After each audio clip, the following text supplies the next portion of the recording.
정말 최고의 걸작품들의 최고의 공연이었던 것 같습니다. 우리 덧셈 뺄셈에 우리 아이들이 좀 이렇게 집중되어 있어요. 그런데 그 아이들이 또 부모님들과 함께 이렇게 합주를 통해서 하나님께 영광 올려드렸는데, 우리 다음 세대들과 또 그 아이들을 키워나가는 우리 부모님들, 우리 한 번 더 축복하며 격려하는 박수 한번 했으면 좋겠습니다. 네, 감사합니다. 그 아이들의 축복을 받으니까 더 좋네요. 아이들이 이렇게 막 축복해 주니까 조금 더 순수하고 깨끗한 축복인 것 같은 느낌이 들어요. 참 신기하고 놀랍고 감사합니다. 그 이제 앞으로 우리 청년들도 결혼을 하게 되고 또 아이들을 낳게 될 텐데, 또 그게 또 갑자기 또 막 이렇게 기대가 되면서 또 너무 좋고, 또 우리 이제 부모님들은 손녀, 손주들을 이제 또 보게 될 텐데 그 아이들도 또 기대가 되고, 참 너무 신비롭고 좋은 시간이었던 것 같습니다. 이 시간 사순절 첫 번째 주일 주신 하나님의 말씀 보도록 하겠습니다. 신약성경 마태복음 8장 5절에서 13절까지의 말씀입니다.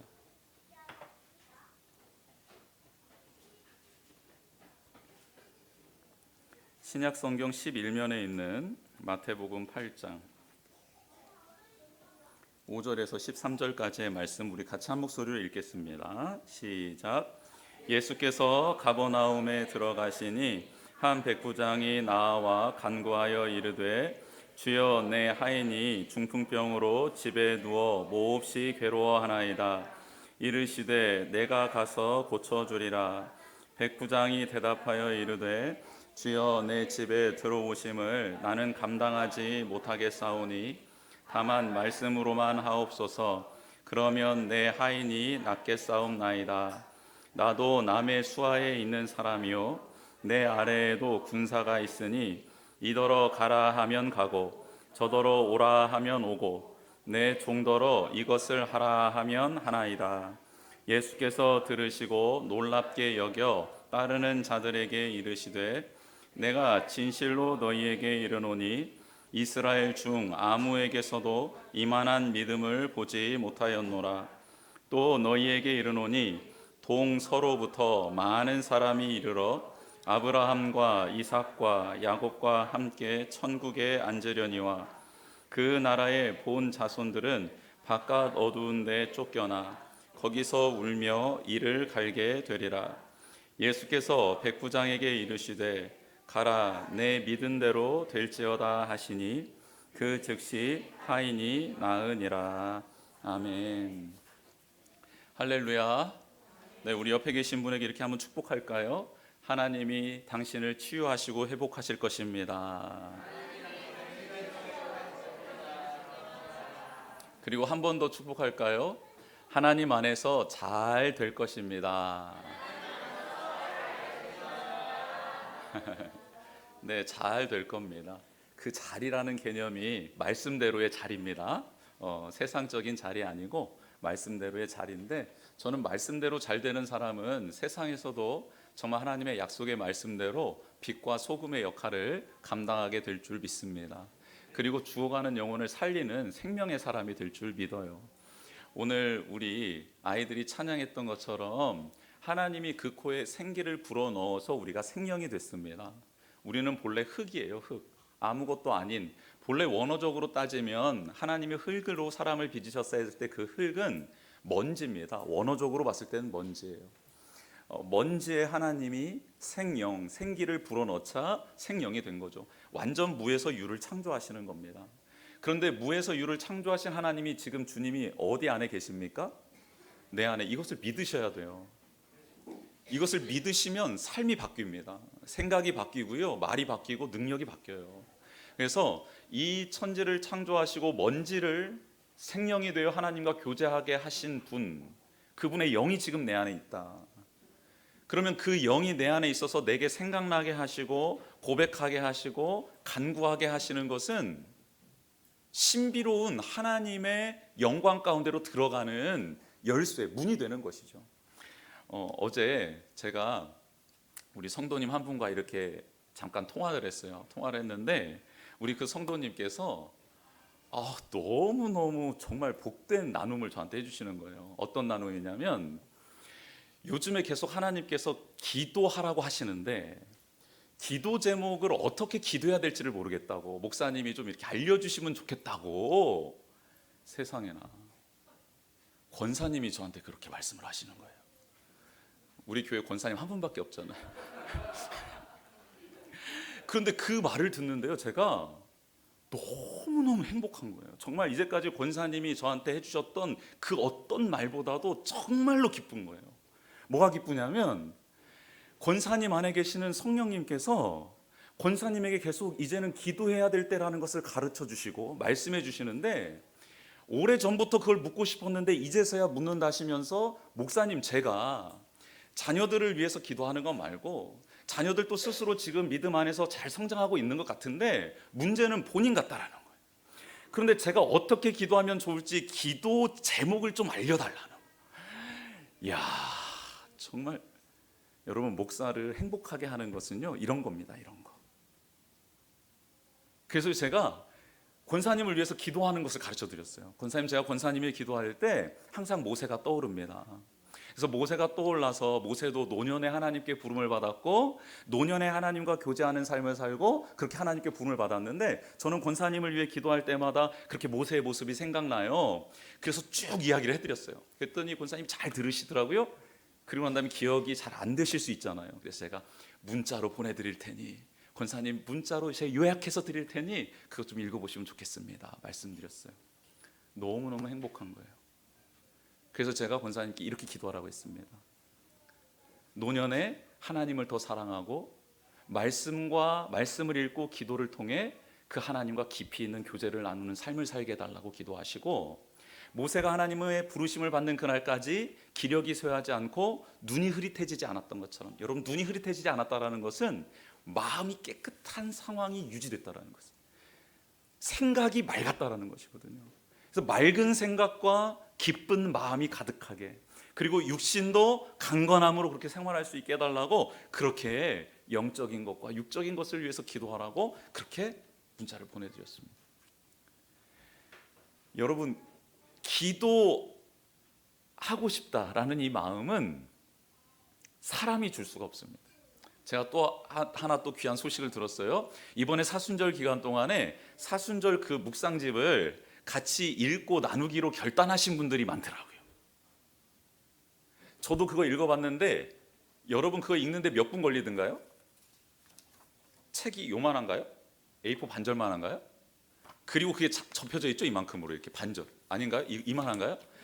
이걸 이렇게 열었더니 제가 굉장히 작아 보이던데, 이걸 열었어요. 열었더니 그걸 읽어 내려가는데 2분 30초?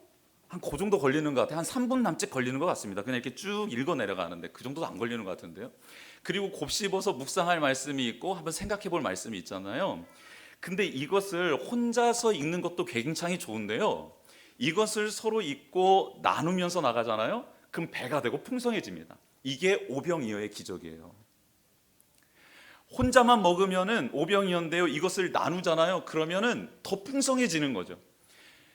이런 일을 하겠다라고 다짐하고 결단하고 지금 하고 계시는 성도님들이 계시더라고요. 그것도 너무너무 축복할 일이고 감사한 일입니다. 여러분, 우리 아이들은 요즘에 요일별로 하나님께 감사할 일, 서로 감사할 일, 또 기도할 일 요일별로 해나가면서 지금 사순절을 보내고 있는데요, 정말 하나님께서 우리 모든 성도님들에게 은혜를 베풀어 주시고 성령 하나님께서 우리 성도님들의 마음 가운데 역사하고 계시는 줄 믿습니다. 그렇게 걸음걸음을 내딛고 행진하는 우리 성도님들이 되기를 주님의 이름으로 축복해요. 사순절 이 땅에 오신 예수님의 삶은 하나님의 말씀에 순종한 삶으로 귀결돼요. 하나님이 내가 이런 구원의 계획이 있으니 너가 담당해야겠어, 내려가 라고 할 때 예수님이 아무런 대꾸를 하지 않고 저항하지 않고 그렇게 순종하셔서 이 땅에 내려오셨습니다. 내려오셔서 잘 먹고 잘 사는 게 아니잖아요.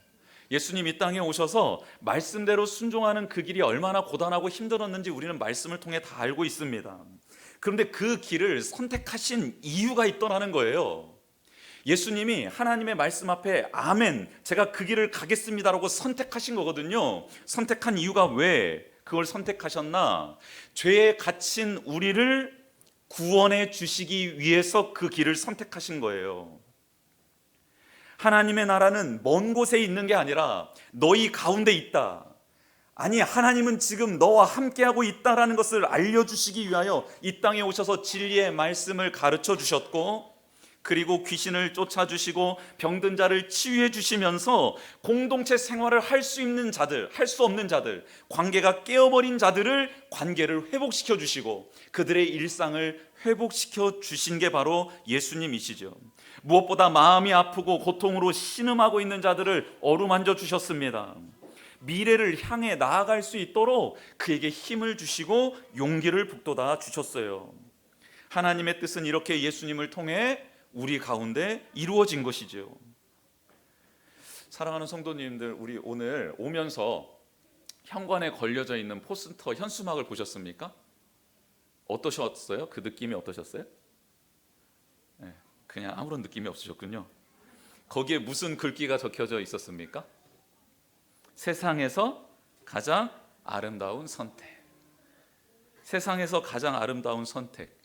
예수님이 그러면 세상에서 가장 아름다운 선택을 하셨는데 그 선택은 무엇일까요? 그렇죠. 예수님이 선택하신 최고의 선택은 죄인된 우리를 선택하신 거죠. 그게 가장 아름다운 선택이었죠. 우리를 사랑하기로 작정하신 것, 하늘의 영광을 내려놓고 이 땅에 내려오셔서 십자가를 지신 것, 의인을 부르러 온 것이 아니라 죄인을 구원하기로 오셔서 죄인된 우리를 선택해 주신 것, 이게 가장 세상에서 아름다운 선택이라는 거예요. 오늘 또 예수님은 우리를 사랑하기로 작정하신 줄 믿습니다. 우리를 회복시켜 주시기 위해 이곳에 오신 줄 믿습니다. 예수님은 예배드리는 모든 장소에 찾아오시고 함께 하십니다. 우리 안에 계신 성령님께서 예수님을 만날 수 있도록 도와주실 거예요. 교제할 수 있도록, 예수님이 가신 길을 걸어갈 수 있도록 우리에게 역사해 주실 것입니다. 꼭 예수님을 만나고 회복되는 은혜의 예배의 시간이 되기를 주님의 이름으로 축복합니다. 산상보훈으로 알려진 예수님의 보배로운 교훈의 말씀이 마태복음 5장에서 7장까지 나와 있습니다. 복음을 듣고 회개한 자들과 예수님을 따르는 제자들에게 주신 말씀이었고, 또한 세상 모든 사람들이 들어야 될 열려있는 말씀, 설교를 해주신 것이죠. 그 내용은 예수님이 누구신지를 알려주시는 설교였고, 하나님 나라 백성이 어떻게 살아가야 하는지를 가르쳐 주신 내용입니다. 즉, 하나님을 믿는 것과 살아가는 것이 일맥상통한다라는 내용이 산상에서 보배처럼 교훈해 주신 내용의 전부였습니다. 하나님을 믿는다고? 그렇다면 너희들의 삶이 그리스도의 향기로 가득해야 된다라는 뜻이었습니다. 이렇게 산상보훈의 말씀을 해주시고 난 다음 들어간 동네가 가버나움, 오늘 기록되어 있는 동네입니다. 가버나움의 뜻은 나훔의 마을이라는 뜻입니다. 나훔의 마을. 나훔은 위로라는 의미가 있지요. 그렇다면 가버나움의 뜻은 뭡니까? 위로의 마을이라는 뜻입니다. 위로의 마을.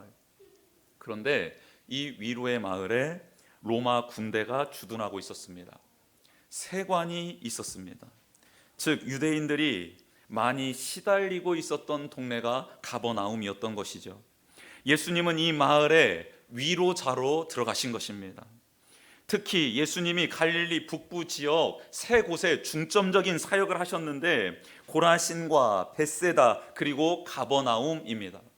이 지역에 있는 유대인들이 특별히 많은 고초를 당하고 있었기 때문이지요. 많은 학대와 갈취를 당하고 있었기 때문입니다. 이곳에 있었던 사람들 예수님을 만나고 회개했을까요? 회개하고 돌이켰으면 좋았으련만 많은 기적을 행해 주셨음에도 불구하고 그곳에 있었던 유대인들의 마음은 완악해졌습니다. 주님께로 돌아오지 않았어요. 하나님께로 나아가지 못했습니다. 그래서 예수님은 가버나움과 고라신, 벳세다를 향해 이 많은 기적을 너희들이 아닌 다른 곳 이방 땅에서 행했더라면, 소돔과 고모라 땅에서 행했더라면 그들이 회개하고 돌이켰을 것이다라고 말할 정도로 그 땅에 있는 유대인들은 완악했습니다. 예수님의 음성을 듣기를 싫어했습니다. 참된 위로자가 되신 예수님의 위로를 거절했던 백성들이 있었던 곳이 안타깝게도 예수님이 많은 기적을 행하셨던 그곳이었다라는 거예요. 위로의 마을에 진정한 위로자가 나타났는데 그 주님이신 참된 위로자이신 그분을 영접하지 못한 것입니다. 그분을 거부했던 것입니다. 오늘 이 말씀을 읽는데 베데스다 연못이 생각났습니다. 베데스다는 긍휼의 집이라는 뜻 아닙니까? 그래서 그 연못에 가끔 물이 동이는 때, 천사가 와서 물을 휘휘 젓는 그때에 가장 먼저 들어가는 사람이 치유되는 곳, 그곳이 바로 베데스다 긍휼의 집 아니었습니까? 많은 병자들이 자신의 병이 고침받을 수 있다라는 푸른 꿈을 가지고 긍휼을 입을 수 있고 사랑을 받을 수 있고 위로를 받을 수 있다라는 생각에 베데스다 연못, 긍휼의 집, 긍휼의 연못으로 찾아온 것 아닙니까? 그런데 그곳에 진정한 긍휼이 있었습니까? 사랑이 있었나요? 돌봄이 있었나요? 아니요. 그 베데스다라는 곳은 이름만 긍휼의 집이었을 뿐 경쟁이 가득했던 곳, 그리고 먼저 들어가야 살아남는 승자 독식이 가득한 그런 체제 안에 운영되었던 곳이 바로 베데스다 아니었습니까? 그런 곳에서 힘도 없고 기력도 없고 38년이나 누워 있었던 병자, 그에게는 소망이 일절 없었습니다. 베데스다 그곳에 있었지만 긍휼의 집이 아닌 저주의 집에서 38년 동안 알아 눕고 있었던 그 자를 누가 찾아가십니까? 예수님이 찾아가시죠. 이름만 베데스다 긍휼의 집이 아닌 진정한 긍휼의 주님이 찾아가셔서 그를 만져주십니다. 그런데 치유하는 방법이 놀랍습니다. 38년 된 병자가 기대했던 식의 치유가 아니었던 거예요. 그 베데스다에서 치유받을 수 있는 그런 치유의 기적으로 예수님이 그를 도왔던 것이 아닙니다. 예수님은 그에게 말씀으로 치유하셨습니다. 내 자리를 들고 일어나 가라라고 말씀하신 것이죠. 사랑하는 성도 여러분, 지금 예수님께서 이곳에 오셨습니다. 찾아오셨는데 만나야 합니다. 만나야 돼요. 우리에게 진정한 위로와 긍휼, 치유와 회복을 시켜주실 수 있는 그 유일한 분이 예수님이시기 때문입니다. 그분을 만나는 은혜가 있기를 주님의 이름으로 축복합니다. 로마의 과도한 세금으로 허덕이고 있었던 백성들이에요. 저항하는 자들은 잡아 죽이고 옥에 가두는 로마 군대가 주둔하고 있었던 곳이 바로 가버나움, 위로의 마을이었다라는 거예요. 그곳에 예수님이 지금 들어가고 계십니다. 그렇다면 우리는 바로 연상되는 장면이 있지요. 어떤 장면이 일어나야 됩니까? 우리가 기대하는 장면은 어떤 장면이지요? 많은 세금으로 인하여 고달파하는 유대인이 나와 예수님 앞에 엎드리는 장면입니다. 경제적인 빈곤에 시달려 있고, 그리고 관계가 다 엉클어져 버리고 흐트러져 버린, 그래서 하나님이 아니고서는 살아갈 수 없는 유대인, 하나님을 알고 있었던 백성, 말씀을 알고 있었던 백성들이 나와 예수님 앞에 엎드려 기도하며 간구하며 나아가는 장면을 우리가 연상하는 것 아닙니까? 그런데 오늘 장면은 너무나도 특이한 장면이 나오는 것이죠. 유대인이 아닌 가버나움에 주둔하고 있었던 로마 군대에 소속된 백부장, 장교가 예수님께 나오는 말씀으로 시작하고 있다는 겁니다. 사순절 기간에 예수님이 우리를 찾아오실 거예요. 우리를 만나기 위해 너무 좋은 절기 아닙니까? 우리도 예수님을 기다리며 사모하고 있고, 예수님도 당신이 누구신지를 가르쳐주고 우리를 회복시켜 주시기 위하여 찾아오실 것 아닙니까? 정확하게 당신이 우리를 만나러 오신 목적을 우리에게 알려주실 것 아닙니까? 그래서 사순절 기간 우리를 찾아오시는 그 예수님, 그 예수님을 도대체 누가 만날 수 있을까요? 우리의 예상대로라면 신앙생활을 오랫동안 한 성도님들이 가능성이 높아 보입니다. 혹은 직분자들이, 리더십으로 섬기고 있는 사람들이 예수님을 만날 확률이 높다라고 생각하고 계시진 않나요? 그런데 오늘 이 본문에 보면 예수님을 만난 사람은 전혀 기대 밖의 사람이었다라는 것입니다. 그렇다면 어떤 사람이 예수님을 만나게 될까요? 성도 여러분, 백부장에게는 문제가 있었습니다. 그 문제는 자신의 하인이 중풍병에 걸려 집에 누워 몹시 괴로워하고 있었던 것이에요. 본문에 쓰인 하인은 우리가 잘 알고 있는 종이라고 말하는 둘로스가 아닌 파이스라는 단어가 쓰였습니다. 이는 집안일을 맡아보는 청지기 혹은 아들같이 여기는 자라는 의미가 있습니다. 단순한 종이 아니라 사랑하고 총애하고 있었던 종, 자녀처럼 아꼈던 종이라는 뜻입니다. 당시 문화는 하인은 인격적 대우를 받지 못하는 시절이었어요. 그런데 백부장은 자신의 종을 귀히 여겼고 인격적으로 대우하고 있었음을 나타내주는 말이기도 합니다. 뿐만 아니라 그를 긍휼히 여겨서 그의 아픔이 자신의 아픔처럼 느끼는 그런 감정이입과 그리고 동병상련의 마음까지 가지고 있는 선한 사람이었습니다. 무엇보다도 피지배 민족의 젊은 랍비로 여겨지는 예수님께 찾아와 자신이 해결할 수 없는 문제를 아뢰고 도움을 청할 줄 아는 겸손함까지 겸비한 사람이 백부장이었습니다. 이렇게 찾아온 백부장의 하소연을 듣고 간구를 들은 예수님은 내가 가서 고쳐주겠다, 내가 가서 고쳐주리라 라고 말씀하십니다. 그런데 이 말 속에 신학자들은 두 가지 새로운 의미가 담겨져 있다라고 말하고 있습니다. 예수님이 이방인이었던 백부장에게 이렇게 말씀하신 의도가 있다라는 거예요. 내가라는 주어를 사용하신 장면이 특이하다라는 겁니다. 즉 예수님이 자기 자신이 유대인임을 드러내고 있다라는 말씀이라는 겁니다. 나는 유대인이야, 너는 이방인이야, 너와 나는 섞일 수 없어 라는 것을 드러냈다라는 거예요. 또 한 가지, 이것은 평서문이 아닌 의문문으로도 읽을 수 있다라는 겁니다. 그래서 평서문이 아닌 의문문으로 봐야 한다라는 그들의 입장을 따라 직역하면 이렇습니다. 백부장이 예수님에게 와서 나의 하인을 좀 고쳐주십시오 라고 했을 때 예수님이 이렇게 질문한 것입니다. 내가 가서 꼭 고쳐주어야 한다는 말이냐? 라고 해석할 수 있다라는 거예요.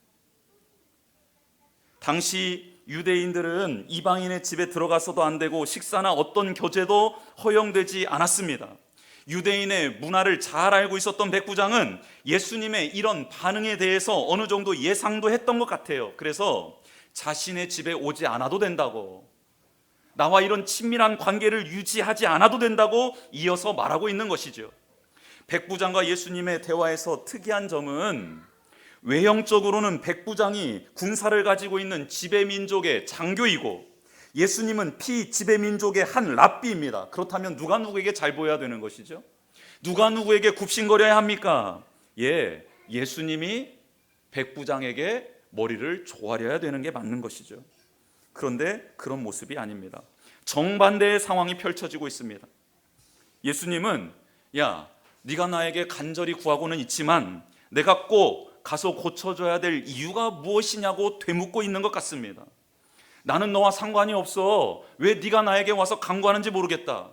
나는 지금 이곳에서 헐벗고 굶주리고 핍박 중에 있는 자들을 위로해 주기 위해서 왔는데 왜 로마의 장교인 네가 와서 나에게 간구하는 것이냐라고 되묻는 것 같습니다. 마치 마태복음 15장에 나와 있는 그 아이가 병들어 죽게 된 여인이, 이방 여인이 와서 예수님께 아이를 고쳐달라고, 나의 자녀를 고쳐달라고 간구할 때 예수님이 나는 유대인을 위해서 왔지 이방인을 위해서 온 게 아니다. 어떻게 자녀들에게 줄 떡을 취하여 개에게 던져주겠느냐라고 되물으셨던 것처럼 똑같은 장면인 것이죠.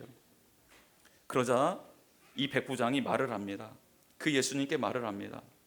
나는 감당하지 못하겠습니다. 주님이 우리 집에 들어오는 것을 감당하지 못하겠습니다라고 말합니다. 근데 나는 감당하지 못하겠다라는 말을 헬라어를 직역하면 이렇습니다. 나는 가치가 없습니다라는 뜻이에요. 나는 가치가 없습니다. 즉 백부장은 이렇게 예수님께 말하는 거예요. 나는 주님이 저희 집에 들어오실 만한 가치가 없는 사람, 가치조차 없는 사람입니다 라고 고백하는 것이죠.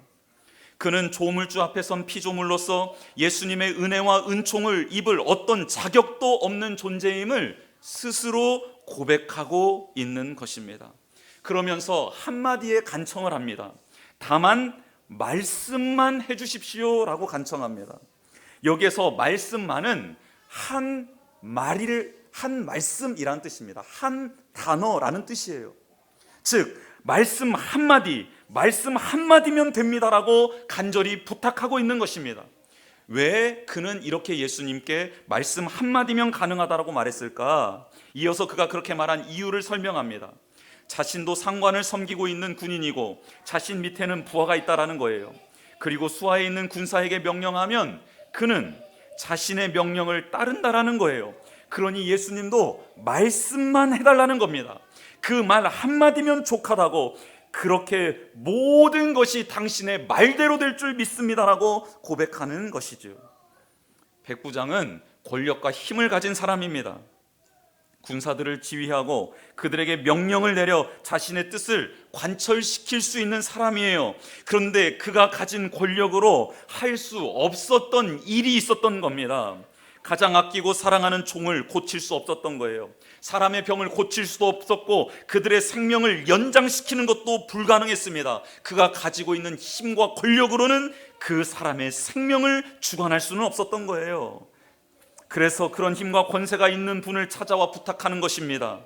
그분의 말씀 한마디면 모든 것이 회복되고 새로운 삶이 시작될 수 있다라는 것을 온전히 믿었기 때문에 그는 그 권세가 있는 예수님 앞에 엎드렸던 겁니다. 오늘 본문에 등장하는 백부장은 다른 로마 군대 장교들과는 다른 삶을 살았던 게 분명합니다. 병행 본문인 누가복음 7장에 보면 그가 피지배 민족이었던 유대인들에게 존경을 받았음을 알 수 있습니다. 그는 자신의 힘과 권력을 가지고 남용하는 사람이 아니었고요, 피지배 민족을 인격적으로 대우해 준 사람이었습니다.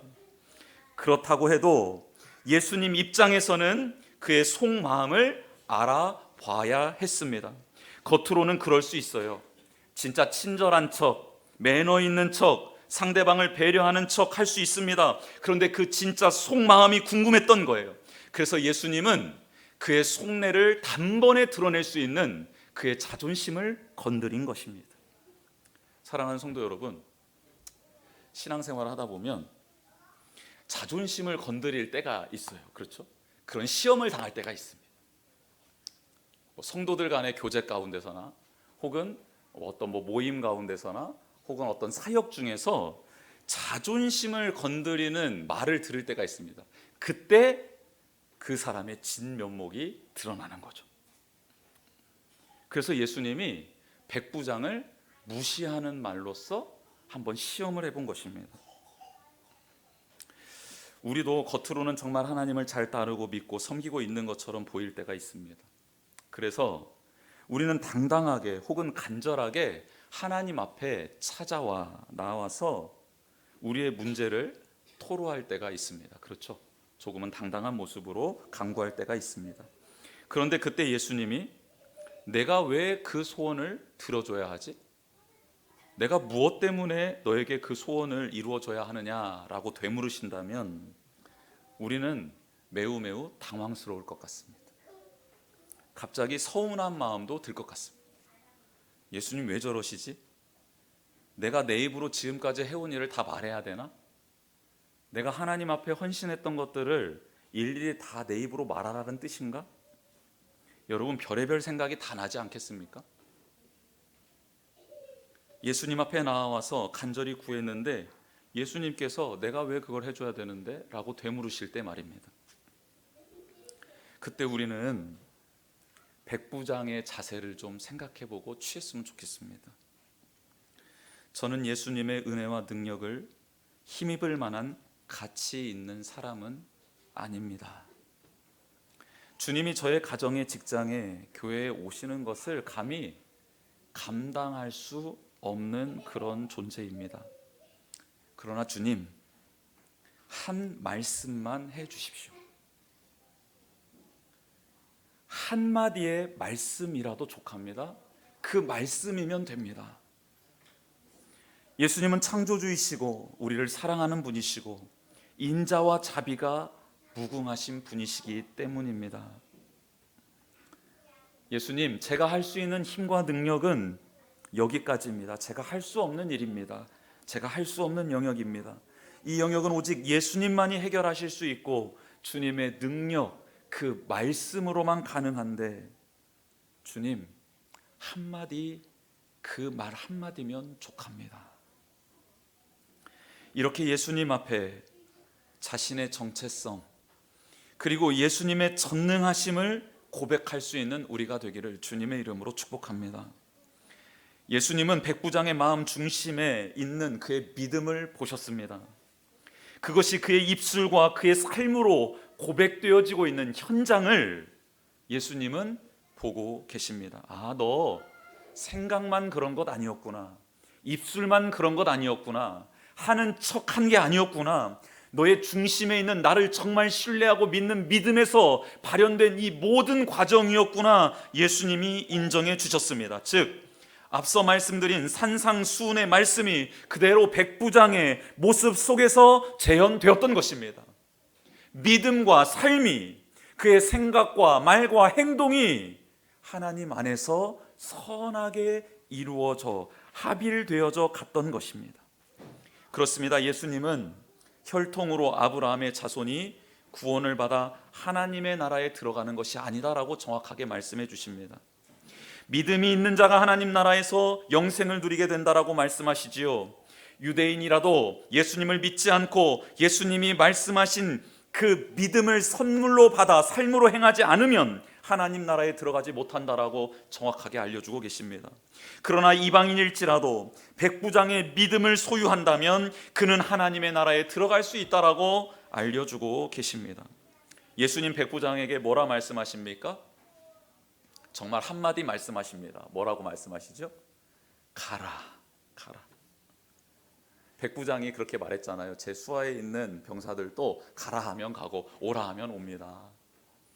온 우주를 창조하신 하나님의 말씀 한마디면 귀신이 쫓겨나가고 병이 떠나가고 생명을 잃어가는 자가 온전히 회복될 줄 믿습니다 라고 고백했죠. 그래서 예수님은 백부장에게 가라라고 말씀하시며 내 믿은 대로, 네가 믿고 고백한 대로 될지어다 라고 말씀해 주십니다.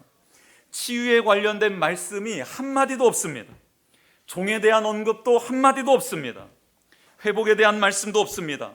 그런데요, 백부장이 믿은 대로 된다고 말씀하고 계십니다. 그리고 그가 있어야 될 곳으로 보내십니다. 사랑하는 성도 여러분, 우리는 지금 하나님 앞에 나와 하나님 앞에 어떤 믿음의 고백을 드리고 계십니까? 그 믿은 대로, 주님을 믿고 고백한 대로 될 줄 믿습니다. 그리고 오늘 예배 후에 우리가 있어야 될 곳은 어디입니까? 백부장에게 예수님은 가라라고 말씀하십니다. 네가 가야 될 곳이 있다. 네가 서야 될 곳이 있다. 그리고 그곳에서 네가 믿은 대로 내가 역사한 것을 찬양하고 보게 되는 은혜를 누려야 될 것 아니냐? 네가 있어야 될 곳으로 가라라고 말씀해 주고 계십니다. 사랑하는 성도 여러분, 우리가 하나님의 말씀대로 가정으로, 일터로, 직장으로 가게 될 것입니다. 갈 때 우리가 예수님께 드렸던 믿음의 고백대로 되어지는 현장을 목도하고 그 자리에서 하나님께 영광의 찬양을 올려드리는 우리 모두가 되기를 주님의 이름으로 축복합니다. 이 시간 주보의 내용 한번 채워보겠습니다. 세상에서 가장 아름다운 선택을 하신 예수님을 만나는 사순절 기간이 되었으면 좋겠습니다. 이 예수님을 꼭 만나셨으면 좋겠습니다. 창조와 구원의 능력, 치유와 회복의 권세를 가진 예수님 앞에 모든 것을 내려놓고 온전히 엎드리는 성도가 되었으면 좋겠습니다. 사순절 기간 동안에 온전히 하나님 앞에 엎드려 회복되는 은혜를 누리셨으면 좋겠습니다. 우리가 있어야 할 곳에 가서 믿은 대로 역사하신 예수님의 영광을 찬양하는 우리가 되기를 축복합니다. 그런 역사가 우리 가운데 일어나기를 원합니다. 이 시간 같이 찬양하며 나아가겠습니다. 마음이 상한 자를 고치시는 주님, 의에 줄이고 목이 마르니